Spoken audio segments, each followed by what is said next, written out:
बिस्मिल्लाहिर्रहमानिर्रहीम। हकीम हाज़िक कीमियागरी YouTube channel के मोअज़्ज़ज़ दोस्तों को मेरी तरफ़ से अस्सलामु अलैकुम वरहमतुल्लाहि वबरकातुहू। उम्मीद करता हूँ कि मेरे सभी भाई खैर वफ़ियत से होंगे। दोस्तों, आज मैं आप सब भाइयों को बताऊँगा कि आप लोगों ने जिस्त को शोलाबंद किस तरह करना है और जिस्त की चांदी आपने किस तरह तैयार करनी है।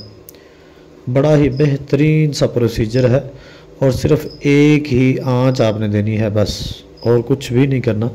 एक आंच देनी है, उसके बाद आपने इसको निकालना है। निकाल कर इसको चांदी के ऊपर तरा कर देना है।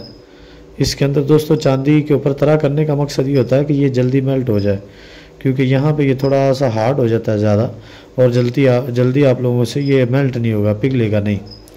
ठीक है। अदरवाइज़ अगर कोई बंदा इसको डायरेक्टली पिघला ले तो ये डायरेक्टली भी चांदी बन जाती है। ठीक है। चांदी के ऊपर तरा करने का मकसद ये है कि ये जल्दी पिघल जाएगा आप लोगों से। तो दोस्तों, करना आपने इस तरह है कि जिस्त के पत्रे लेने हैं आपने। छोटे छोटे पत्रे नहीं बनवा लेने, पत्रे होने चाहिए आपके तकरीबन जो है ना 2-2, 3-3 इंच के हो जाएं, 1-1 इंच का हो जाए, 1.5-1.5 इंच का हो जाए, इससे कम नहीं होने चाहिए। ठीक है। पतरा लेना है आपने, जिस वो डली वाला नहीं लेना आपने, ये आपने ज़हन में रखना है। तो उसके बाद आप लोगों ने फटकड़ी लेनी है। फटकड़ी सफ़ेद ले लें, सुर्ख ले लें, कोई मसला नहीं। 1 किलो फटकड़ी होनी चाहिए आपकी। ठीक है। जिसको हम पोटाश एलम भी बोलते हैं, फटकड़ी के नाम से तकरीबन सभी भाई वाकिफ़ हैं। तो ये आपने लेनी है 1 किलो। गंधक आंवला सार आपने लेनी है आधा पाव। ठीक है। और सिमल फार सफ़ेद अच्छी नस्ल का, अच्छी क्वालिटी का, वो भी आपने लेना है आधा पाव।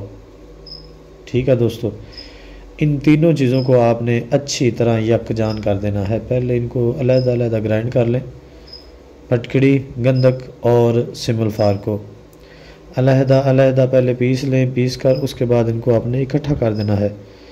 इकट्ठा करके अच्छी तरह इसको खरल करें। 1 घंटा 2 घंटे इसके ऊपर लगाएं। उसके बाद आपने एक हांडी लेनी है, रोगनी हांडी। जिस्त के पतरे दोस्तों आपके पास होने चाहिए कम से कम 1 पाव और ज़्यादा से ज़्यादा 1.5 पाव। इससे ज़्यादा इसके अंदर आपने नहीं रखना जिस्त। ठीक है। कम से कम आप इसमें आधा पाव भी डाल सकते हैं, लेकिन बाकी दवाओं का वज़न यही रहेगा। बाकी दवाओं का वज़न आपने कम नहीं करना, ये आप लोगों ने ज़हन नशीन रखना है।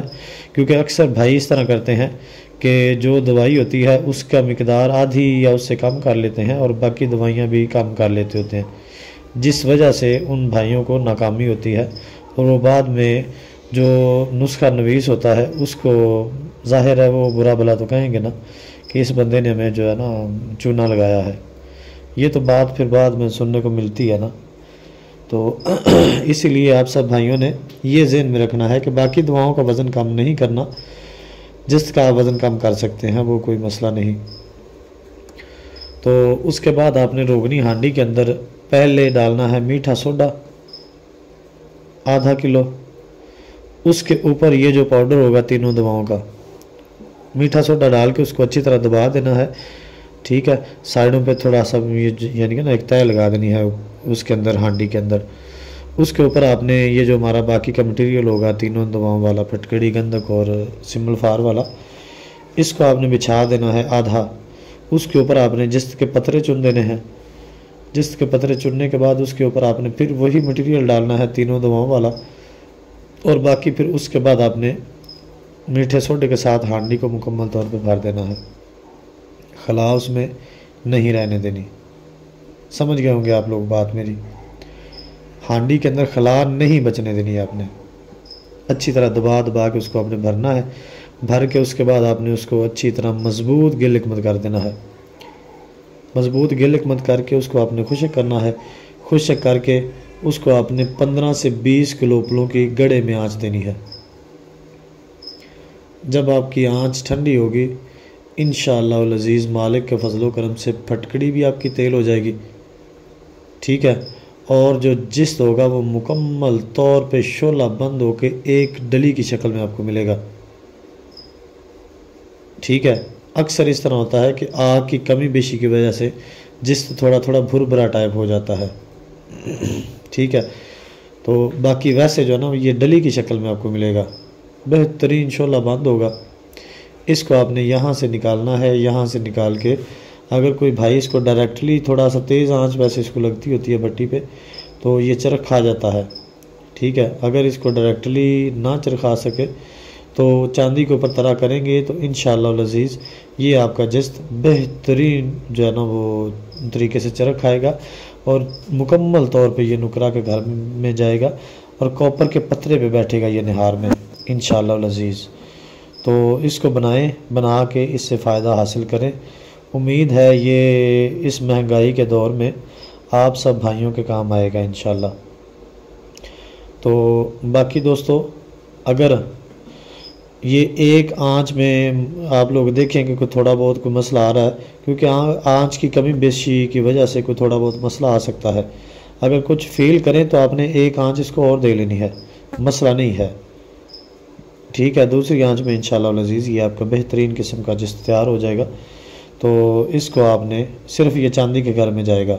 अगर कोई बंदा इसको तेज़ाबी करना चाहे तो इंशाअल्लाह लजीज़ उसके अज्जा मैं नेक्स्ट नुस्खा बताऊंगा तो उसमें जो है ना मैं डाल दूंगा, या नेक्स्ट जब भी मैंने जिस तेज़ाबी शोला बंद का नुस्खा दिया तो इंशाअल्लाह लजीज़ वो सारे अज्जा डाल दूंगा, लेकिन तरकीब यही होगी, इसी तरकीब के साथ जिस्त बनेगा। तो दोस्तों ये था हमारा आज का नुस्खा। उम्मीद है आप सब भाइयों को पसंद आया होगा। तो दुआओं में याद रखिएगा। मिलते हैं इंशाअल्लाह नए नुस्खे के साथ, तब तक के लिए इजाज़त दें। अस्सलामु अलैकुम वरहमतुल्लाहि वबरकातुहू।